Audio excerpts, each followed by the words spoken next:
আল্লাহর জমিনে আল্লাহর দ্বীন কায়েম করতে হবে, কোরআনের রাজ, কোরআনের শাসন প্রতিষ্ঠা করতে হবে। এটা আপনারা চান?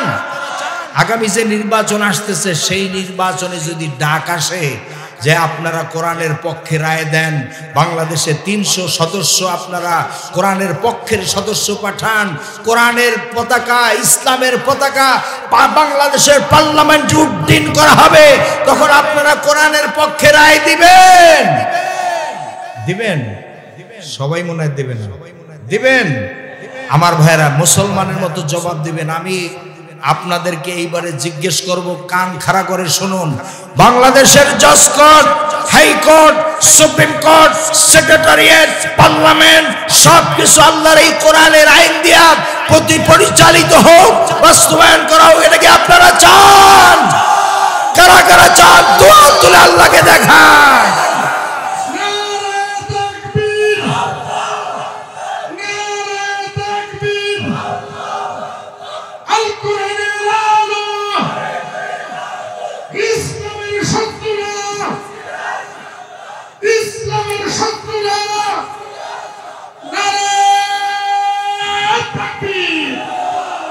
বলুন আলহামদুলিল্লাহ।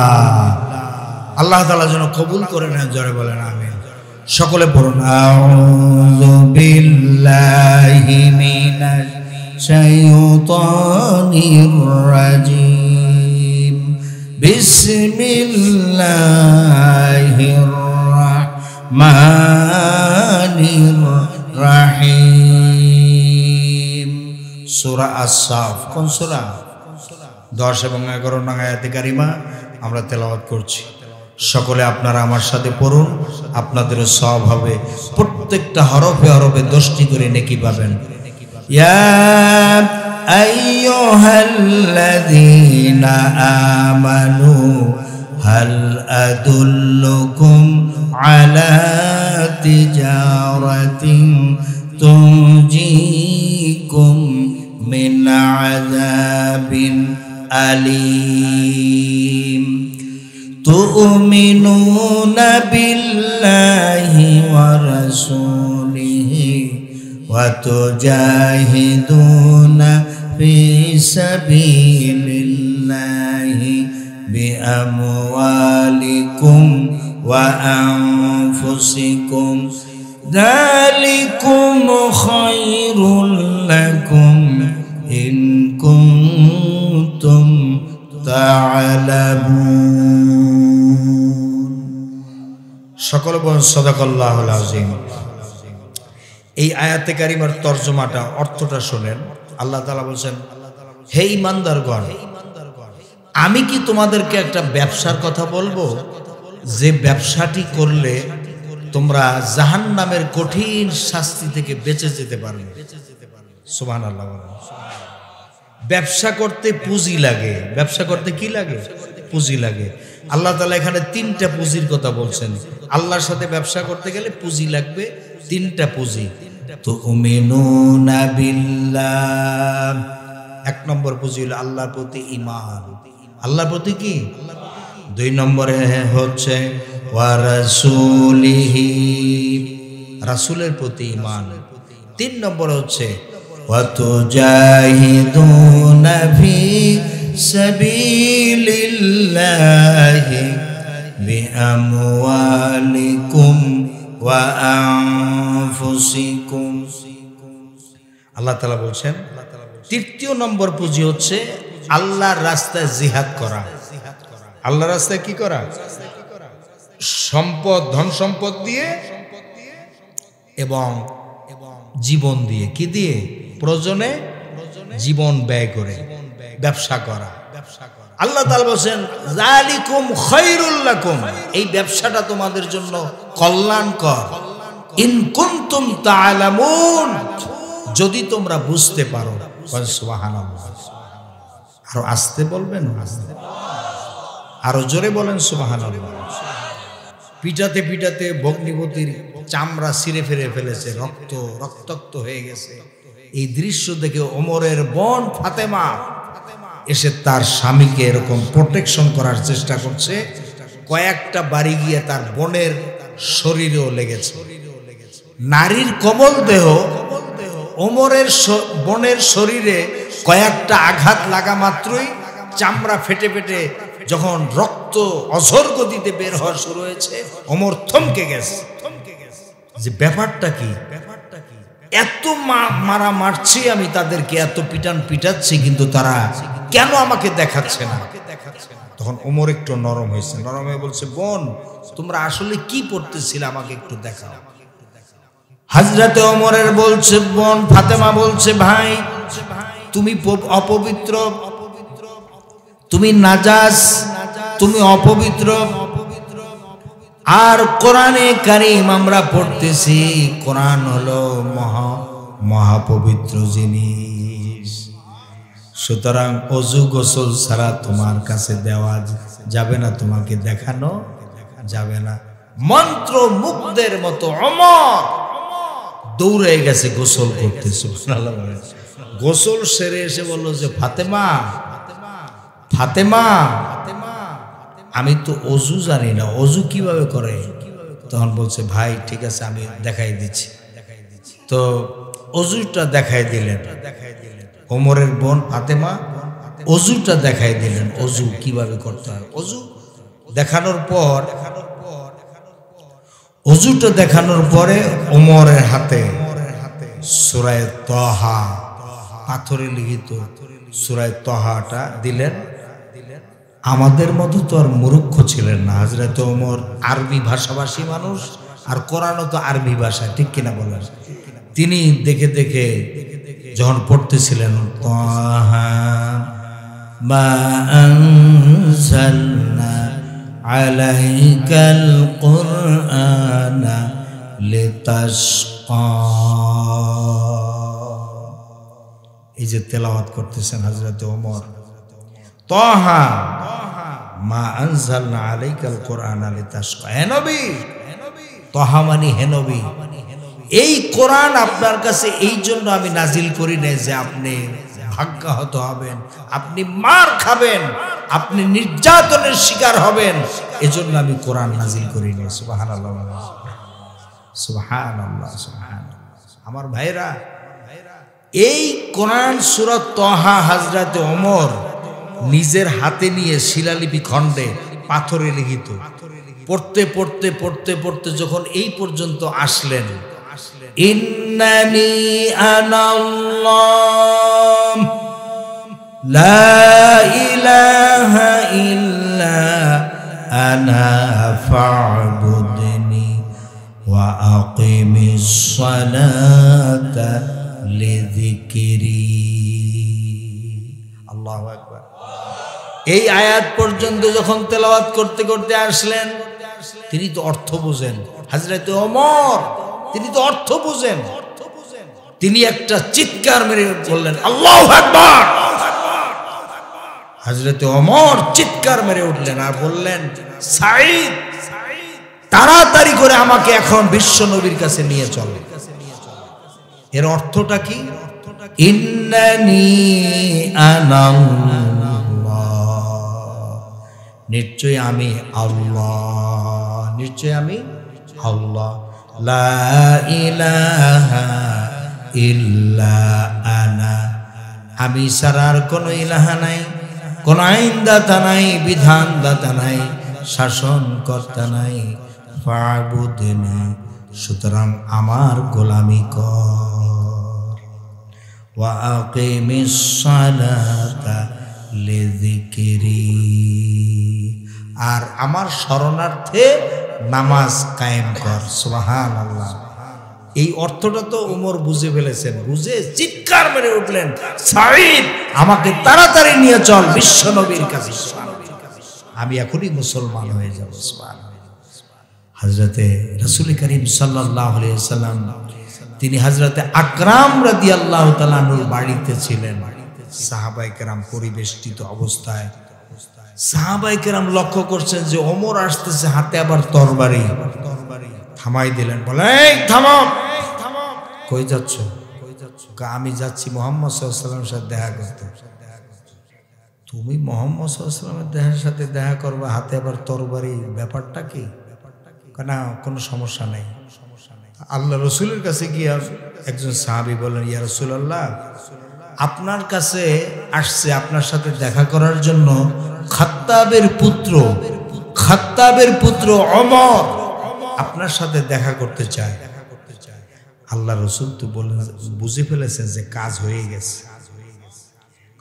কারণ 3 দিন আগে আল্লাহর নবী বাইতুল্লাহ খানায় কাবা আল্লাহর ঘর ধরে তিনি দোয়া করছিলেন, আয় আল্লাহ তাআলা, মক্কার 2টা লোকের ভিতরে যে কোনো একজন লোক আমার খুব দরকার, হয় আবু জাহাল আর না হয় খাত্তাবের পুত্র ওমর। এই 2 জন লোকের ভিতরে আয় আল্লাহ তাআলা আপনার যাকে বেশি পছন্দ হয় তার দিলের ভিতরে ঈমানের বীজ বপন করে দেয়। আল্লাহ তাআলা বুড়া আবু জাহেলের পছন্দ করেন নাই, সুবহানাল্লাহ। কারণ বুড়া মানুষ দিয়ে তো তেমন কাজ হবে না। আল্লাহ পছন্দ করছে কারে? কথা কয় না। কত বছর বয়স ছিল? 26 বছর। যেরকম কত বছর? 26 বছরের টকবকে যুবক হযরত ওমর, তাকে আল্লাহ পছন্দ করছে। সুবহানাল্লাহ, সুবহানাল্লাহ। হযরত ওমর তিনি আসলেন, আল্লাহ রসুলের সাথে দেখা করলেন, সামনে বসছে, আল্লাহ রসুলের সামনে বসছে। আমরা যে তাশাহুদ আত্তাহিয়াতু যে পড়ি, এই তাশাহুদের সময় আমরা যেভাবে বসি ওই রকম আদবের সাথে আল্লাহ রসুলের সামনে এরকম বসে, এই স্প্রেটা নিয়ে আল্লাহ রসুলের সামনে তাশাহুদের মতো বসে। সুবহানাল্লাহ বলেন। এরপরে আল্লাহ রসুল সাল্লাল্লাহু আলাইহি ওয়াসাল্লাম এরকম হযরত ওমরকে 2টা বাহু এরকম করে ধরলেন। এই সামনে বসছে তো, 2টা বাহু শক্ত করে ধরলেন, বললেন, ওমর, আর কতদিন তুমি অন্ধকারের ভিতরে থাকবে? ইসলামের আলো তোমাকে হাতছানি দিয়া ডাকতেছে। সুবহানাল্লাহ। ইসলামের আলো তোমাকে হাতছানি দিয়া ডাকতেছে। সুবহানাল্লাহ বলেন। আরো কোন সুবহানাল্লাহ, আরো জোরে কোন সুবহানাল্লাহ। হাতছানি দিয়া ডাকতেছে। সুবহানাল্লাহ। আমার ভাইরা, ইসলামের আলো তোমাকে হাতছানি দিয়া ডাকতেছে। হযরত ওমর কে বললেন, আল্লাহর নবী। হযরত ওমর চোখ দিয়ে পানি ছেড়ে দিলেন, বললেন, ইয়া রাসূলুল্লাহ, ইয়া হাবিবাল্লাহ, ইয়া রাসূলুল্লাহ, ইয়া হাবিবাল্লাহ, আমি তো ইসলাম কবুল করার জন্যই আপনার সামনে এসেছি। সুবহানাল্লাহ। আপনি আমাকে ঈমানের কালেমা পড়ায় দেন। আল্লাহ নবী বললেন, ওমর তুমি পড়ো, আশহাদু আল্লা ইলাহা ইল্লাল্লাহু ওয়াহদাহু লা শারীকা লাহু ওয়া আশহাদু আন্না মুহাম্মাদান আবদুহু ওয়া রাসূলুহু। সকলে বলেন তো আল্লাহু আকবার। যখনই হযরত ওমর ইসলাম কবুল করলেন, আল্লাহর নবী তখন তাকবীর দিলেন। এত জোরে তাকবীর আল্লাহ রসুল দিলেন, মানে আল্লাহ রসুলের জীবনে 2বার তাকবীর দিয়েছেন সবচেয়ে উচ্চ আওয়াজে। এক হলো বদরের যুদ্ধের সময় হযরতে আলী যখন আব্দুল উদ, মক্কার সবচেয়ে বড় বীর ছিল আব্দুল উদ, তার কল্লা যখন উড়াই দিয়েছে, হযরতে আলী এক কোপে যখন আব্দুল উদের কল্লা ছিটাই দিয়েছে, তখন আল্লাহ রাসূল সবচেয়ে জোরে তাকবীর দিয়েছিলেন। আর হযরতে ওমর যখন ইসলাম কবুল করেছেন, আল্লাহ রাসূল তখন নারায়ে তাকবীর, আল্লাহু আকবার এত উচ্চ আওয়াজে দিয়েছে। সুবহানাল্লাহ বলুন। নারায়ে তাকবীর, নারায়ে তাকবীর। আল কোরআনের আলো, আল হাদিসের আলো, দুনিয়ার মুসলিম, ইসলামের শত্রুরা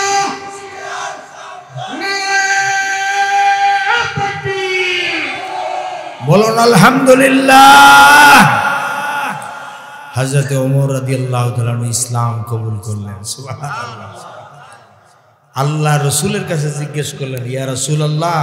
হযরত ওমর জিজ্ঞেস করছেন, ইয়া রাসূলুল্লাহ, মুসলমানদের সংখ্যা কতজন হয়েছে? সুবহানাল্লাহ বলেন। আল্লাহ রসুল বললেন, ওমর, তোমাকে দিয়ে 40 জন পূর্ণ হয়ে গেছে। কতজন? 40 জন পূর্ণ হয়ে গেছে। হযরত ওমর বললেন, ইয়া রাসূলুল্লাহ, ইয়া হাবিবাল্লাহ, আর গোপনে নয়, এখন থেকে প্রকাশ্যে নামাজ, এখন থেকে প্রকাশ্যে নামাজ আমরা পড়ব। হুজুর চলেন, আপনি বাইতুল্লাহর সামনে আপনার ইমামতিতে এখন নামাজ হবে। হাদিস শরীফে আসছে, মিছিল করার মতো করে আল্লাহ রসুলের নেতৃত্বে সাহাবায়ে কেরাম বাইতুল্লাহর সামনে চলে গেলেন। সেখানে 2 রাকাত সালাত আদায় করলেন। নামাজের ভিতরে দূর থেকে একজন কাফের দাঁড়াইয়া চিৎকার মেরে বলতেছে, ওমর, তুমি না গেলে মুহাম্মদের মাথা আনতে, কিন্তু দেখতে পাচ্ছি উল্টো তোমার মাথা মুহাম্মদের পায়ের নিচে, ব্যাপারটা কি? নামাজ শেষ হওয়ার সাথে সাথে ওমর দাঁড়ায় গেলেন। দাঁড়িয়ে বললেন, এই কাফের, এদিকে আয়, আমার সামনে আয়। যদি সাহস থাকে। সাহস কি আছে? যখন বলছে আমার সামনে আয়, তখন অ্যাবাউট ডাবল মার্চ, পিছনের দিকে ঘুরে সোজা দৌড়। হযরত ওমর চিৎকার মেরে বললেন, এই শোন, আমি ঠিকই মুহাম্মদের মাথা আনতে গিয়েছিলাম, কিন্তু মুহাম্মদ সাল্লাল্লাহু আলাইহি সাল্লামের মাথা আনতে দেয় নাই মহাপবিত্র আল কোরআন। কে আনতে দেয় নাই? মহাপবিত্র। সেই মহাপবিত্র আল কোরআন কি আমাদের মাঝে আছে না নাই? প্রত্যেকের বাড়িতে আছে কি না? তাকের উপরে। কোথায়? ব্যান্ডেজ করে প্যাকেট করে আমরা রেখে দেই। কোথায়? তাকের উপরে। তাকের উপর থেকে আপনারা নামান কখন? যখন কোনো লোক মারা যায়। কথা কয় না? লোক মারা যায়, সভাপতি সাহেব ঘুমায় না তো? শুনতেছে? আলহামদুলিল্লাহ বলেন। সভাপতি সাহেবকে আমার খুব ভালো লাগছে, বলেন আলহামদুলিল্লাহ। আজকের প্রধান অতিথি সাহেবও ভালো।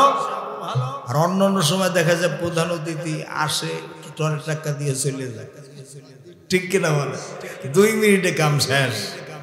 কিন্তু আজকের প্রধান অতিথি বসে বসে কোরআনের আলোচনা শুনছে। আলহামদুলিল্লাহ বলেন। প্রধান অতিথি, সভাপতি তো এরকমই হওয়া দরকার, ঠিক না?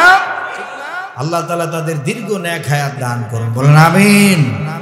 আমার কলিজার টুকরা ভাইয়েরা, তো আমরা মরা লাশকে শোনানোর জন্য কোরআন নামাই। কথাটা কি আমি অসত্য বলছি না সত্য? আপনারা বলেন তো, আপনাদের মেধায় কি বলে? আল্লাহ তো ব্রেন দিয়েছেন আপনাদের, ঠিক না? আপনাদের কোরআনের কথা আমি পরে বলছি, কিন্তু আপনাদের মেধায় কি বলে? মরা লাশেরে কোরআন শরীফ শোনানো কোনো যৌক্তিক কোনো বিষয় হতে পারে? এটা কি কোনো নিয়মের কথা? না। আল্লাহ তাআলা কিন্তু এই কথাটাই বলছেন সূরা ইয়াসিনে। আল্লাহ তাআলা বলেন, লিউনজিরা মান কানা হাইয়ান। হাইয়ুন শব্দের অর্থ জীবিত। আল্লাহ তাআলা বলেন, জীবিত মানুষকে কোরআন শোনানোর জন্য আমি কোরআন নাজিল করেছি, মরা লাশকে শোনানোর জন্য আমি কোরআন নাজিল করি নাই। আর আপনারা বলেন, কাদেরকে শোনাবেন? কাদেরকে? জীবিত মরা লাশেরা শোনাবেন? কোনো লাভ নাই। মরা লাশকে কোরআন শোনাইয়া কোনো লাভ নাই, নাই, নাই। একটা জাররা পরিমাণ, ডট পরিমাণ কোনো লাভ হবে না। কিন্তু জীবিত মানুষের শোনাবেন, যে শোনাইবে তারও সব, যে শুনবে তারও। মৃত্যুর পরে আর কোনো ইনকাতা আমালুহু আনহু আমালুহু, হাদিসে আসছে, মৃত্যু হওয়ার সাথে সাথে তার নেক আমলের রাস্তা বন্ধ হয়ে যায়। তবে ইল্লা বিসালাসা, 3টা জায়গায় চালু থাকে। এক হলো সাদাকাতুন জারিয়া, যদি আপনি সদকায়ে জারিয়ামূলক দান করে যান, এরপরে আও আলাদুন সালেহ, নেককার সন্তান যদি আপনি রেখে যান। 3 নম্বরে হচ্ছে আও ইলমেন ইউনতাফাউ বিহি, এমন এলেম আপনি রেখে যদি যান যার দ্বারা মানুষ উপকৃত হয়। যেমন একটা কিতাব লিখে গেছেন, যে কিতাবখানা পড়ে মানুষ আল্লাহকে চিনতে পারে, আল্লাহ রসুলকে চিনতে পারে, আখিরাতের ভয় দিলের মধ্যে সৃষ্টি হয়, এইরকম বইপত্র যদি আপনি লিখে যান তাহলে এর সব আপনি মৃত্যুর পরে পাবেন। এই 3টা ক্ষেত্রে। 1 নম্বরে কি বলেন? সাদাকাতুন জারিয়া, মানে মসজিদ বানাই গেলেন, মাদ্রাসা বানাইলেন, একটা রাস্তা তৈরি করলেন যেখানে রাস্তা দিয়ে মানুষ হাঁটে, একটা হসপিটাল তৈরি করলেন, একটা পানির টিউবওয়েল বসাই দিয়ে গেলেন যার দ্বারা পানি নিয়ে মানুষ উপকৃত হয়। এরকম সাদাকাতুন জারিয়া এটা যদি করে যান তাহলে মৃত্যুর পরে আপনি সব পাবেন। এরপরে ওয়ালাদুন সালেহ, নেককার সন্তান। আর হচ্ছে এমন জ্ঞান রেখে যাওয়া যেই জ্ঞানের দ্বারা মানুষ কি হয়? উপকৃত হয়। কিন্তু আপনি মারা যাবেন, মারা যাওয়ার পরে এরপরে আপনার যদি কেউ কোরআন শরীফ আপনার কানের কাছে গিয়ে শোনায়, এর দ্বারা কোনো ফায়দা নাই, সাইড পয়সার কোনো মূল্য নাই। আমার ভাইরা, যে কাজটা আমরা করি, সুতরাং জিন্দা মানুষকে কোরআন শোনাতে হবে। জিন্দা মানুষকে এই কোরআন শরীফ হচ্ছে এমন একখানা কিতাব যেটা পৃথিবীর মানুষের জন্য হেদায়েতের গ্রন্থ। কান সুবহানাল্লাহ। কোরআনে কারীম ছাড়া পৃথিবীর মানুষের কল্যাণ হতে পারে না। কোরআনের আইন শাসন যদি প্রতিষ্ঠা করা যায় তাহলে এর দ্বারা মানুষ উপকৃত হয়, দুনিয়ায় হবে, আখিরাতেও হবে। সুবহানাল্লাহ। মানব রচিত আইনি শাসন বাংলাদেশ সহ তামাম পৃথিবীকে পৃথিবীতে মানুষ এই বাংলাদেশ সহ তামাম পৃথিবীটাকে এক জাহান্নামের দ্বার প্রান্তে এনে দাঁড় করিয়েছে এই মানব রচিত আইনি শাসন।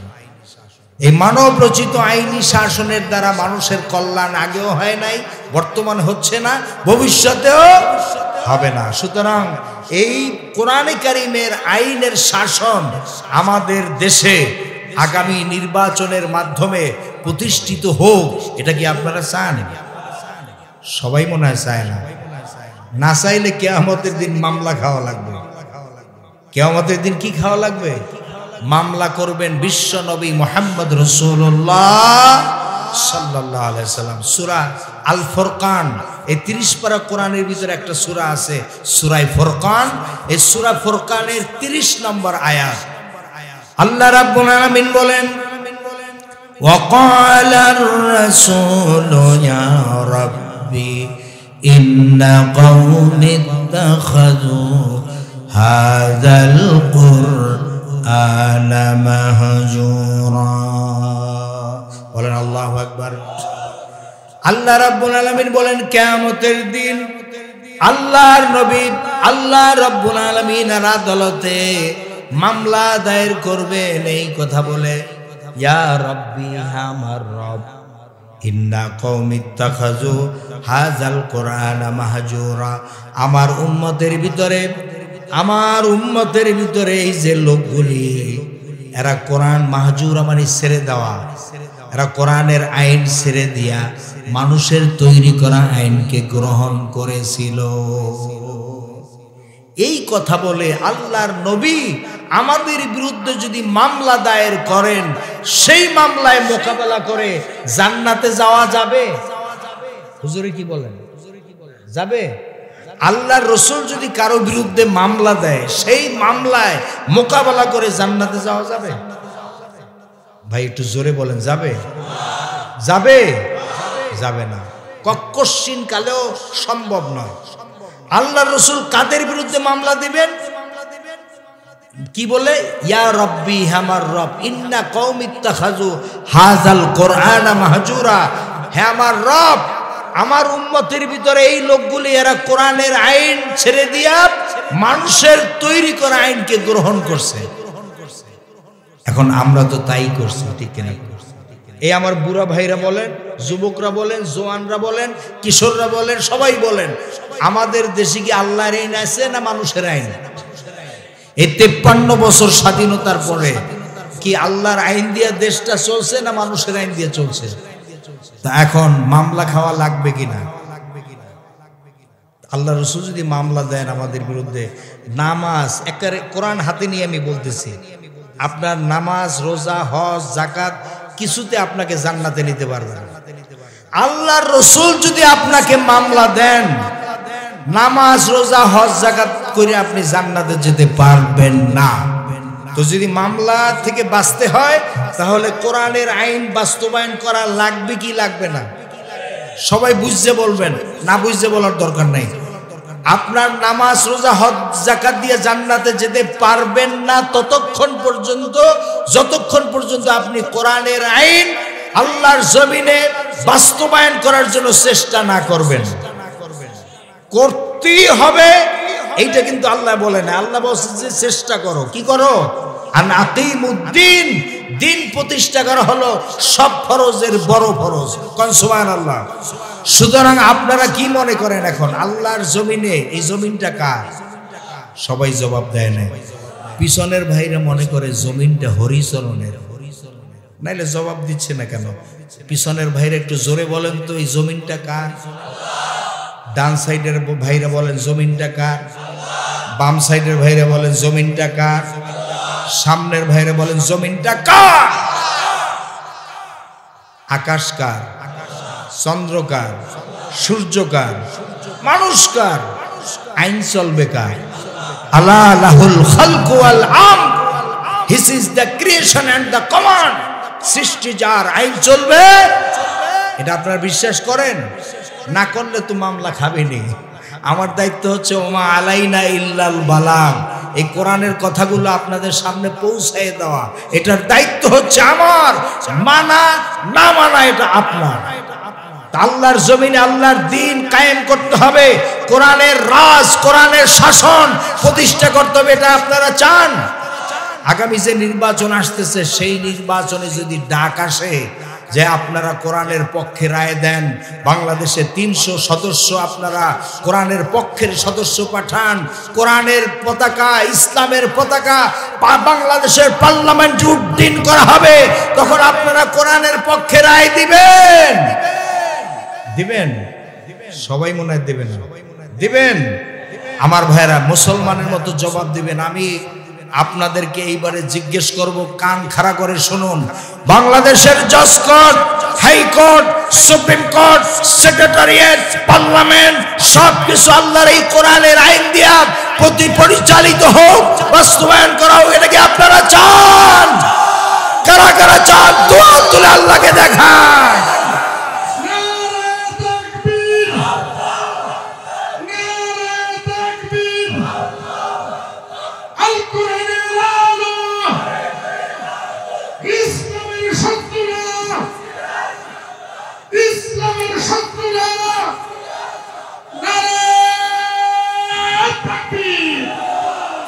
বলুন আলহামদুলিল্লাহ।